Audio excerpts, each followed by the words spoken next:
You're listening to Season 9 of Mobile Suit Breakdown, a weekly podcast covering the entirety of sci-fi mega franchise Mobile Suit Gundam, researching its influences, examining its themes, and discussing how each piece of the Gundam canon fits within the changing context in Japan and the world, from 1979 to today.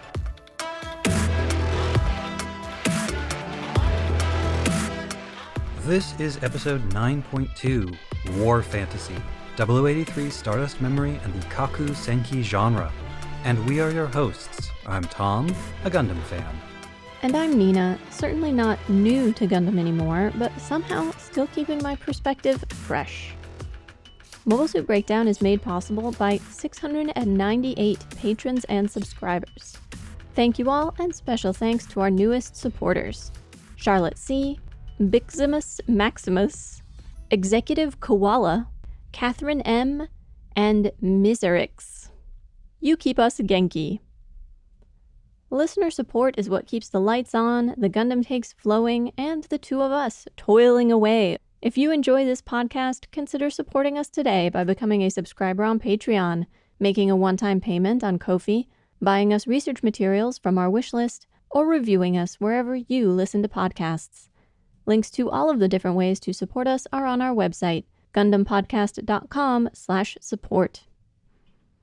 This week, it is Tom's turn, and he will be discussing what he terms war fantasy, the connection of the Kaku Senki genre to 0083 Stardust Memory.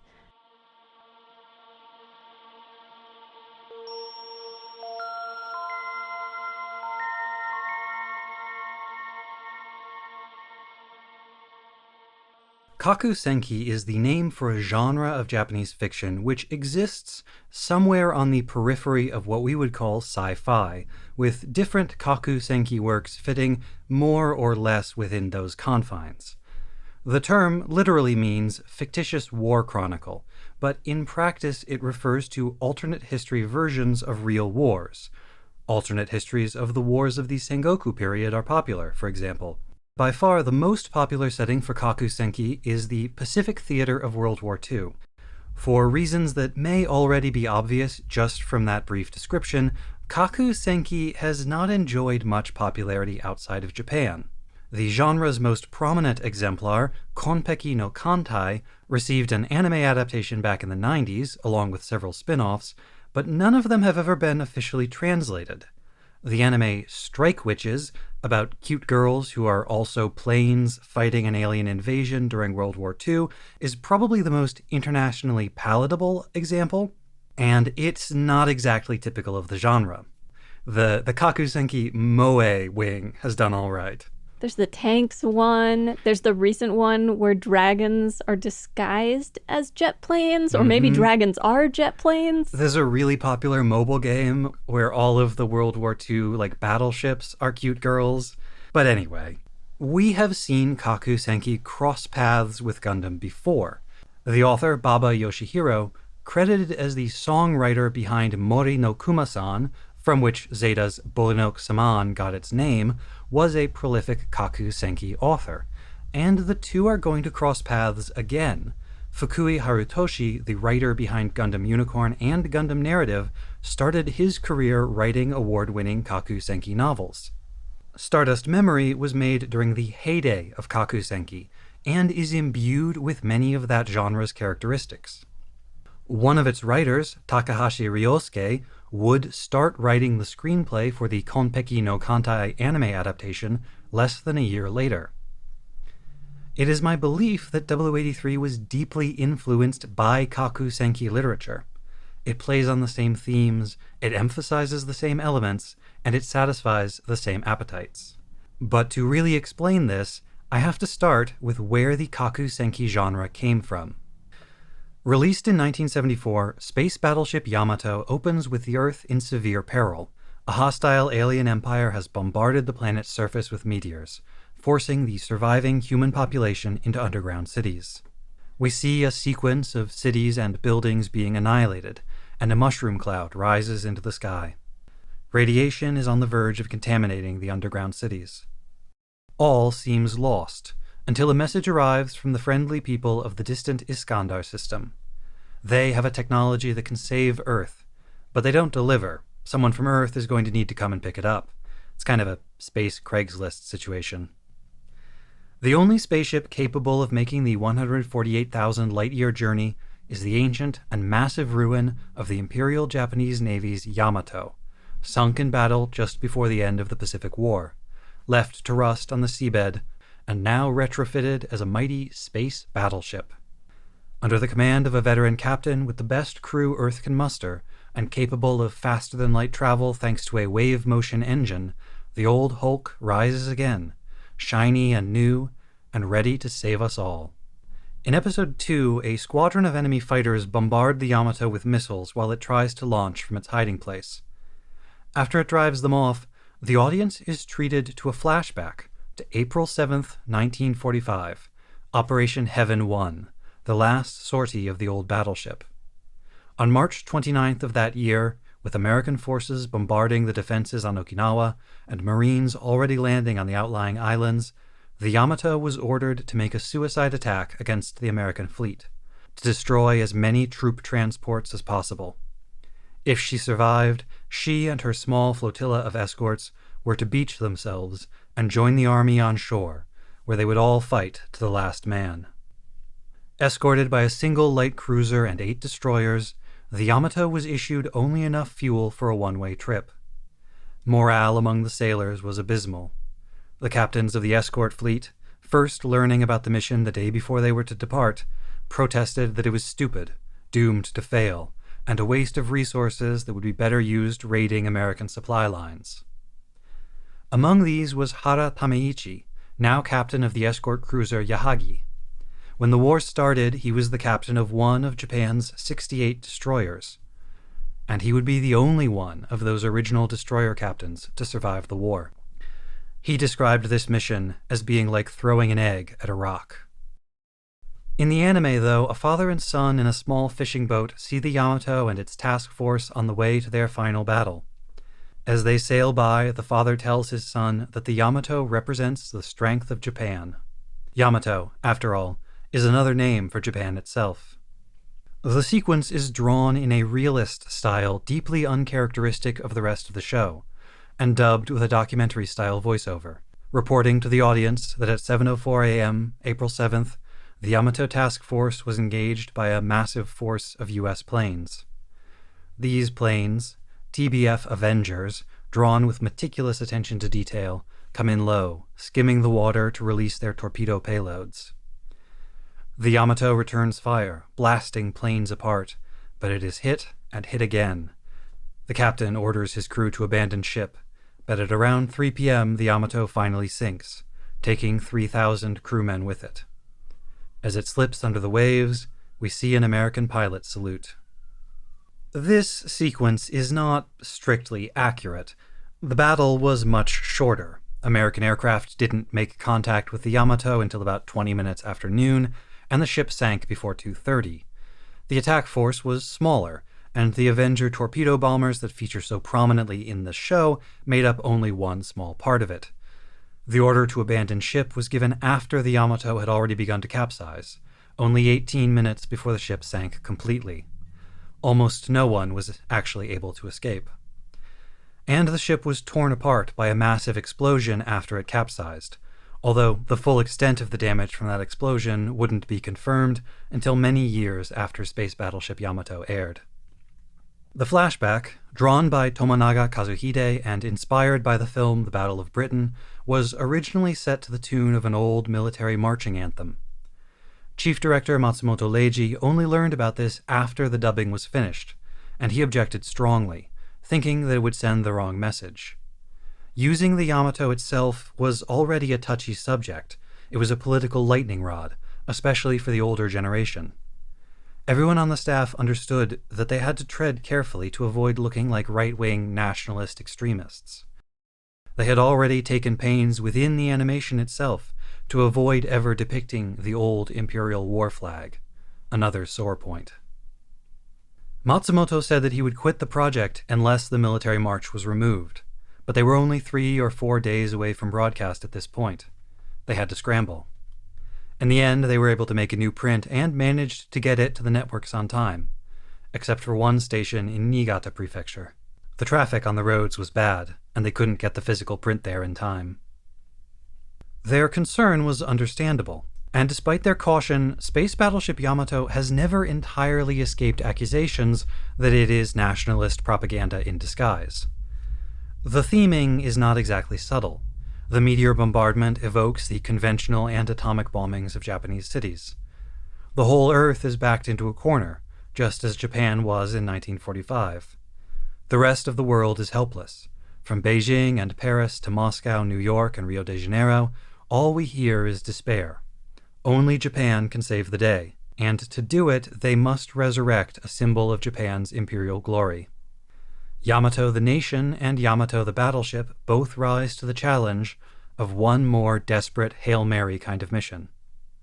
Under the surface, Yamato represents the idea of a rehabilitated Japanese nation, one rising from the ashes after the war to take its place among the wealthy, powerful, respected nations of the world. It offers a way of coming to terms with both the shame of defeat and the sense of collective guilt over the war's atrocities. Yamato reads as a fantasy of national revival, and at its core is the idea that something good, some salvation, may yet be found in the legacy of the war. Perhaps an old symbol of Japan's militarist past need not lie buried in its ignominious grave. Perhaps it can be repurposed and turned to benefit all mankind. Both Tomino Yoshiyuki and Yasuhiko Yoshikazu worked on Space Battleship Yamato, and there is good reason to believe that First Gundam was meant to be a response, commercially and artistically, to it. There is no glorification to be found in Gundam. Zeon is a fairly overt stand-in for Imperial Japan, with shades of the other Axis powers tossed in for flavor, from its small size and its militarist junta government to the surprise attack at the start of the war that closely resembles a large-scale version of the raid on Pearl Harbor, to the way its Zaku mobile suit resembles the Zero fighter in most meaningful respects. There are the flags at Garma's funeral that look more than a bit like a mashup of the Prussian Iron Cross and the Imperial Japanese war flag. And then there's Space Fortress Solomon in the Solomon Sea sector, which could possibly have been inspired by the Solomon Sea and the heavily fortified Solomon Islands.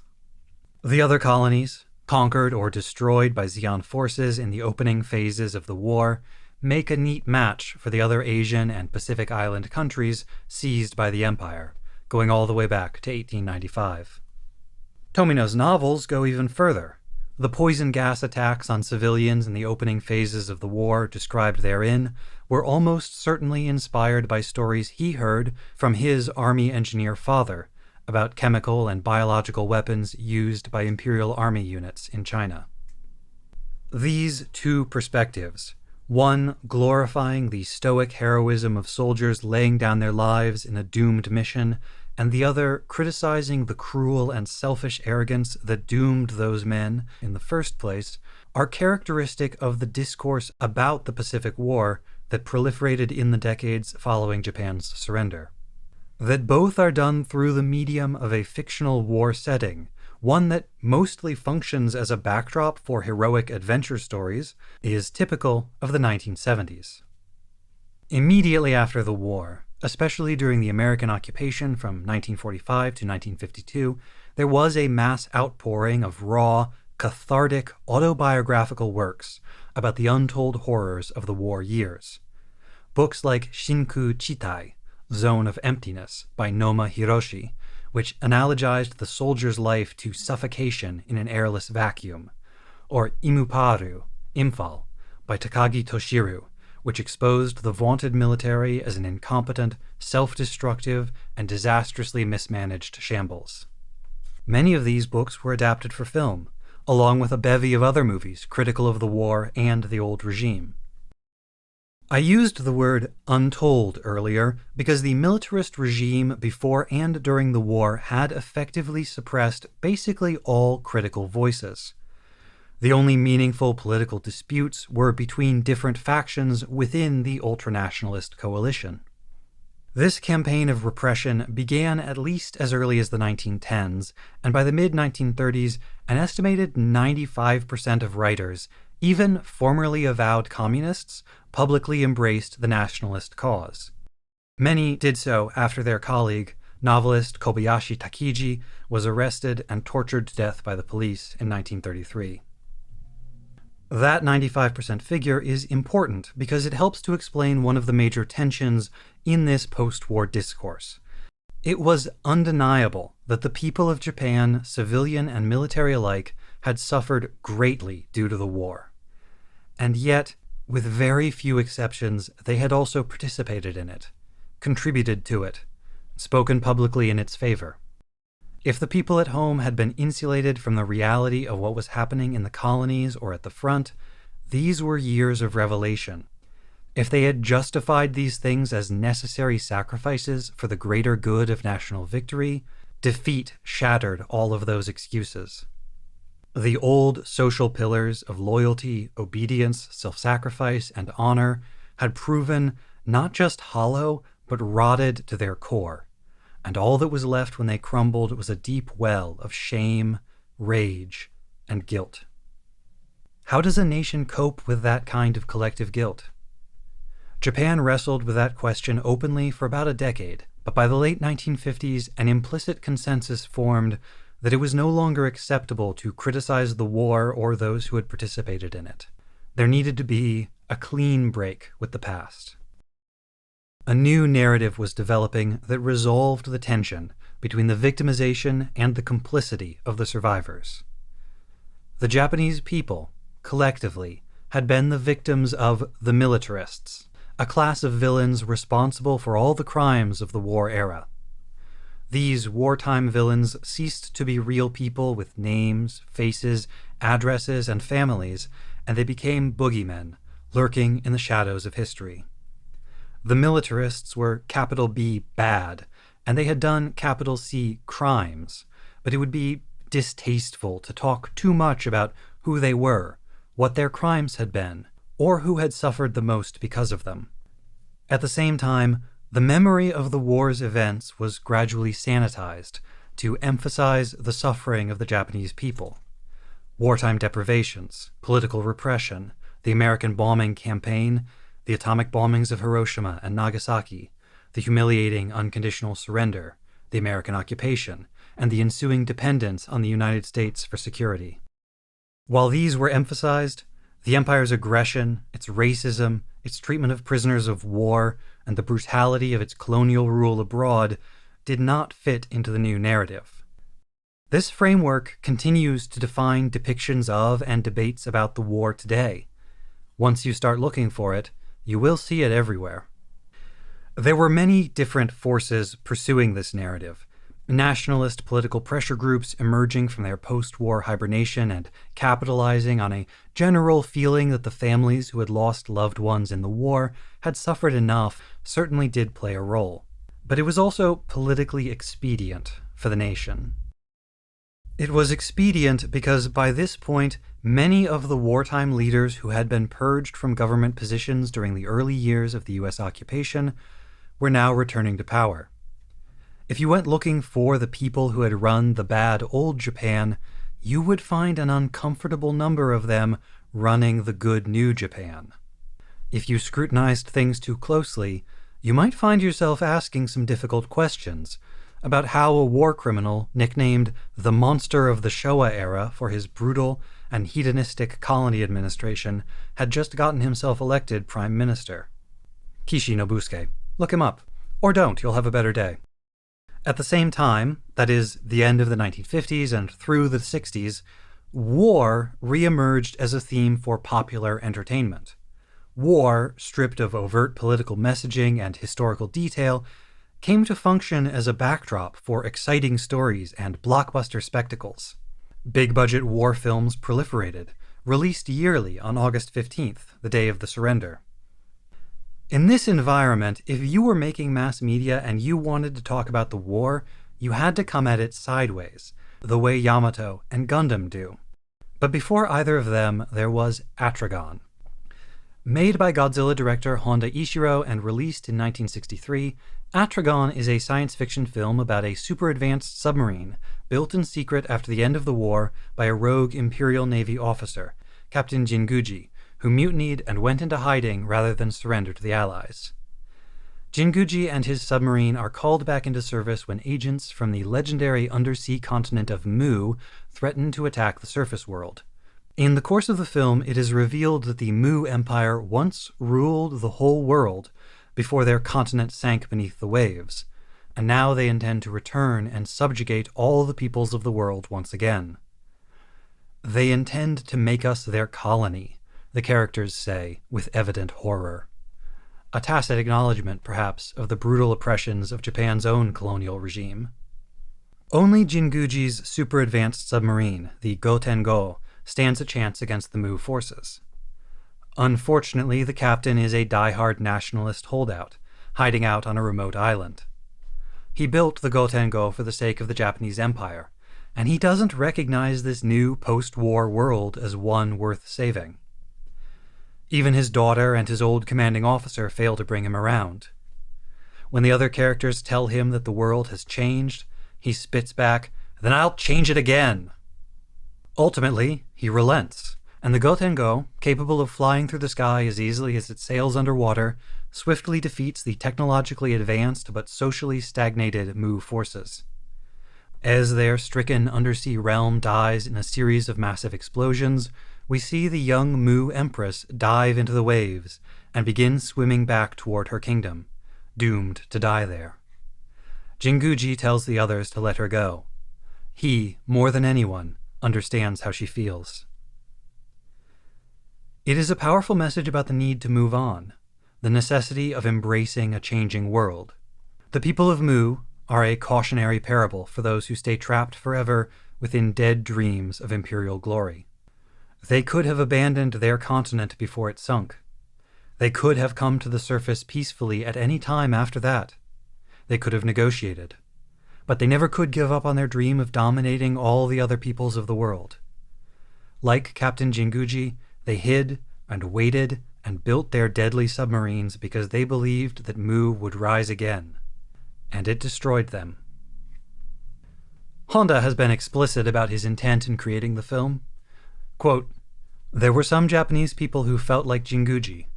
Even when confronted with their wrongdoing, they still cannot shake loose their pride. I understand him very well because I was also in the war. But instead of thinking, what about Japan, what I got from my war experience was, what about humanity?" Even though Atragon is most invested in criticizing the fanatic nationalism of Captain Jinguji, it also presages the revival fantasies of Yamato. Here is another product of Japanese militarism emerging from hiding in an hour of desperation to save the world. Many of the people who made Atragon had experienced the war personally. Honda himself was in the infantry in China. The film's writer, Sekizawa Shinichi, was called up in 1941 and fought through the end of the war, somewhere in Southeast Asia. Tazaki Jun, who played Captain Jinguji, was drafted in 1944 and fought until the surrender. Uehara Ken, who played Jinguji's old commanding officer, was from an old samurai family that had turned to military service. His father had been an army colonel, but he was discharged for health reasons. Instead, he made propaganda films. When Uehara's character, an admiral turned shipping magnate, expresses his regrets about the war and asks not to be reminded of his rank, you can perhaps see echoes of the actor's own personal feelings. Inevitably, though, as time went on, the war generation passed the baton on to the next. The people who made Yamato and Gundam, the great science fiction anime of the 1970s, had mostly been young children during the war, or were born directly afterwards, during the occupation. Their earliest memories would have been of a shattered nation, but every year of their lives after that had seen the country growing wealthier and stronger as the so-called Japanese economic miracle transformed the broken country into one of the richest in the world. Japan really was rising out of the ashes of war, like a phoenix, or a space battleship. The 1970s also saw the early stirrings of the kaku senki genre. In 1971, the detective fiction writer Takagi Akimitsu published The Combined Fleet Finally Wins, in which a time-traveling military history otaku gives the Imperial Navy advice on how to avoid its worst missteps during crucial battles like Midway. Then, in between 1974's Yamato and 1979's Gundam, Toyoda Aritsune, a sci-fi author from the same generation as Tomino and Matsumoto Leiji, who had actually worked on the original draft of the space battleship Yamato setting, published his novel Time Slip Great War, in which present-day 1970s Japan is rocked by an earthquake that somehow transports the whole archipelago back in time to fight the Pacific War again, but now with all of their cool 1970s technology. These two early examples of the kakusenki genre ask two questions. First, what if we could fight the war again, but do it right? And second, what if we could fight the war again, but do it with sick future technology? These two questions would come to define the genre in the decades to come. In their archetypical form, kakusenki works are characterized by a bone-deep regret over the outcome of the Pacific War. It's telling that the ad copy for The Combined Fleet Finally Wins describes it as, quote, mo hitotsu no kui naki tatakai, one more battle without regret. Some express that by reconfiguring the combatants in order to place Japan on the Allied side. Maybe in this version of history, the Soviet Union conquers Nazi Germany, and Japan must ally with the US and Britain in order to defeat the Reds. Maybe Japan and Britain maintained their World War I-era alliance, and the fight is against the US, France, and Italy. Maybe Lenin and Stalin fled Russia and led a communist revolution in the US instead, forcing all the other countries of the world to unite against them. But other works deal with that regret by playing the circumstances of the war fairly true to life, while giving Japan some edge, some means to utterly stomp her historical enemies. These contrivances range in plausibility from a secret additional fleet that appears at a crucial moment to turn the tide of the war, to time travelers, to super tech, like a version of the battleship Yamato built with gigantic tank treads on it so that it can drive on land and invade the US mainland. Kakusenki works are also characterized by an obsessive focus on detailed depictions of military technology and its capabilities, both the real stuff and the super advanced alt history technology that gets invented for the stories. You can pretty reliably recognize a kakusenki book just by its cover art. It's almost always a lovingly detailed close-up painting of a cool fake ship or plane or submarine in the foreground. For whatever reason, tanks are relatively rare, although shout out to the three-part Aoi no Taihei yo Senso series for hitting the trifecta of cool battleship on part 1, cool fortress-sized tank on gigantic treads for part 2, and then cool bomber with London visibly burning in the background for part 3. The genre kept bubbling under the surface throughout the 1980s, proving popular not just in novels, but also as a natural fit for simulation board games. Perhaps the most prominent among these was Red Sun Black Cross in 1985, which presented a world where small deviations in Japan's history touched off a chain of events that led to a third world war between Germany and Japan. Just to show how intertwined all of this was, Sato Daisuke, the main designer for Red Sun Black Cross, would later write a series of kakusenki novels called Seito, or Expedition, as an homage to space battleship Yamato. In the Seito version of history, the Imperial Navy succeeded in holding off the American fleet, but Japan was invaded from the north by the Soviet army instead, leading to a divided country, like in Korea or Vietnam. In this version, the super battleship Yamato survives the war and ends up being retrofitted with advanced modern technology to become the centerpiece of southern Japan's Coast Guard. The kakusenki boom then started properly in the early 90s, when Aramaki Yoshio, a veteran sci-fi author who had been writing kakusenki stories since at least 1986, published the first of what would eventually become his 20-volume magnum opus, Konpeki no Kantai. The title roughly translates to Fleet of the Deep Blue, or Azure Fleet. In it, the famous Admiral Yamamoto Isoroku commander-in-chief of the combined fleet until his death in April 1943, returns to life as himself, but 38 years prior, with full knowledge of all that had happened/was going to happen. It is soon revealed that he is not the only reincarnated person. The enormous ensemble cast includes reincarnations of most of the key figures of the era, including Leon Trotsky, Joseph Stalin, Mahatma Gandhi, Winston Churchill, Neville Chamberlain, Franklin Roosevelt, Douglas MacArthur, Dwight Eisenhower, as well as some more unusual choices like Ronald Reagan, now going by Donald Duck Reagan and commanding the American North Pacific Fleet. In this version, Einstein defects to Japan and helps them build a flying battleship. There are a few other minor changes to the timeline, of course. Hitler is a reincarnated psychic vampire, for instance. Minor changes, little things. Armed with knowledge of the future and advanced super technology, the reborn admiral and his reborn Confederates set out to fight the war once again, but to do it properly this time, ensuring that the Japanese Empire emerges victorious to reshape the world in its image, fulfilling Captain Jinguji's threat in Atragon to change the world again. Let me just note in passing here that one of the complaints which is frequently leveled at Stardust Memory is that the technology depicted is simply too advanced to be plausible in 0083, that it's too far beyond what we saw in First Gundam, and that it's maybe even beyond what we see at the start of Zeta. But lovingly detailed depictions of totally unrealistic technology are part of the core DNA of Kakusenki. They are a huge part of the appeal. Konpeki no Kantai was immensely popular, spawning that OVA adaptation I mentioned before, which ran for a whopping 32 40-minute-long episodes, released over the course of a decade. It was originally directed by Kanda Takeyuki until his death in 1996, and that's a name you might recognize because he was the director of SD Gundam Musha Night Command Emergency Scramble and the first half of 8th MS Team, a project he must have been working on alongside Konpeki no Kantai.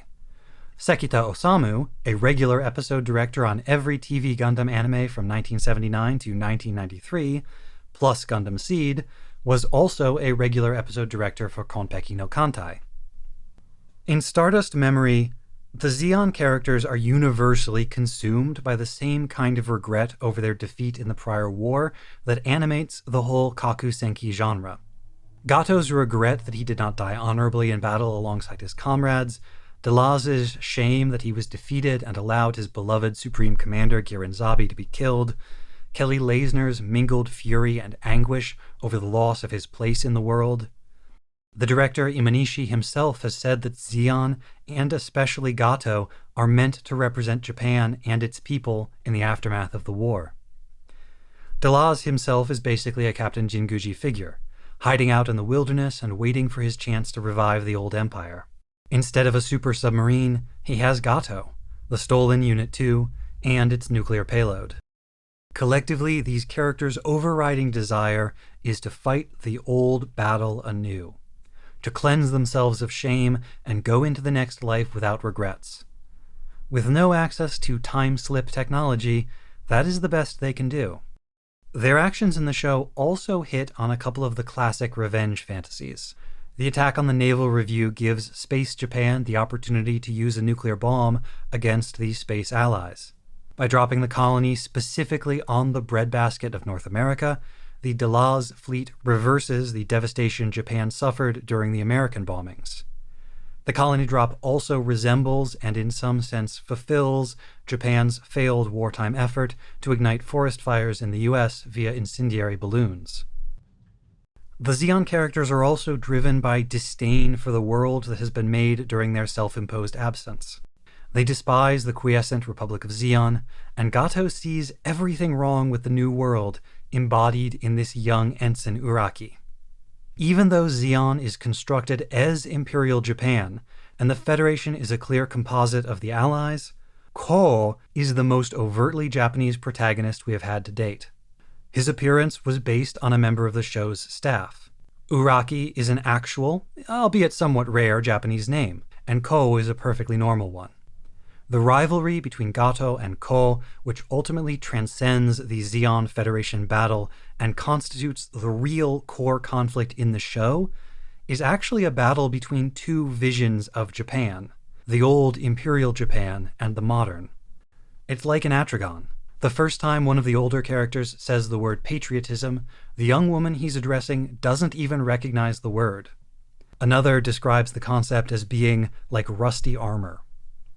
Gato embodies all the virtues of the old empire. He is rigidly stoic, martial, independent, self-denying, and capital S strong. Ko is lax, diffident, aimless.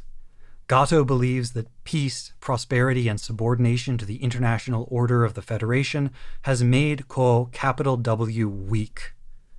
He embodies everything that Gato hates and fears about the modern world. No wonder they have to fight.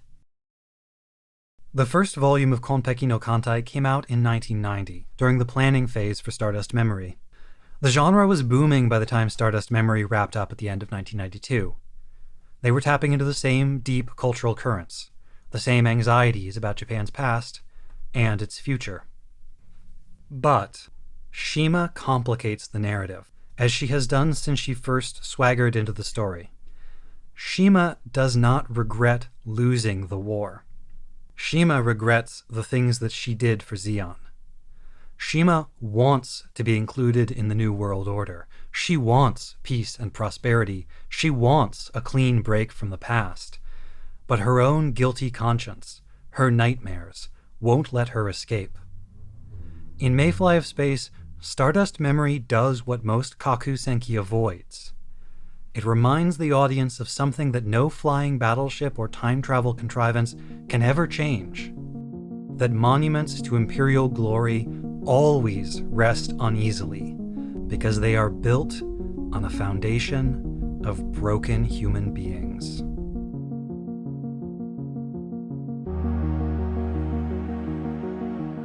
Next time on episode 9.3, how a multi-tool and pocket knife became an icon, War in the Pocket, and the history of the Swiss Army knife.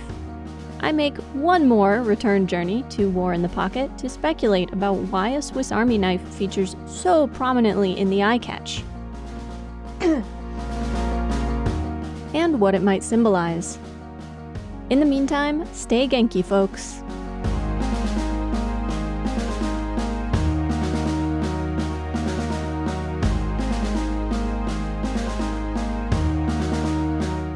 Mobile Suit Breakdown is written, recorded, and produced by us, Tom and Nina, in scenic New York City, within the ancestral and unceded land of the Lenape people, and made possible by listeners like you. The opening track is Wasp by Misha Dioxin. The closing music is Long Way Home by Spinning Ratio. You can find links to the sources for our research, the music used in the episode, additional information about the Lenape people, and more in the show notes and on our website, GundamPodcast.com. You can get in touch with us on Twitter or Instagram at GundamPodcast, or by email to hosts@GundamPodcast.com. And thank you for listening.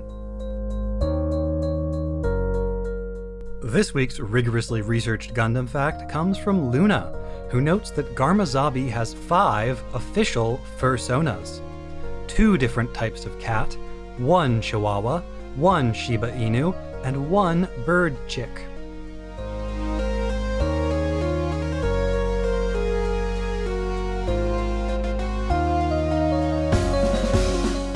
I've been saving my voice for days. Hopefully it'll make it through this.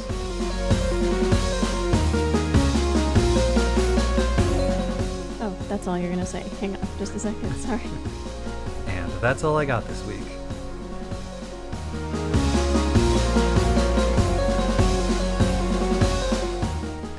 I did not prepare an intro for my own research piece.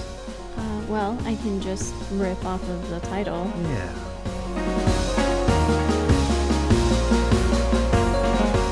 Except apparently cute girls are also some kind of battle machinery is.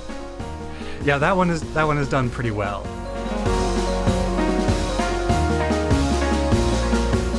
Who forced them to go to war, you ask? Hey, come on now, you know it's inappropriate to ask those kinds of questions.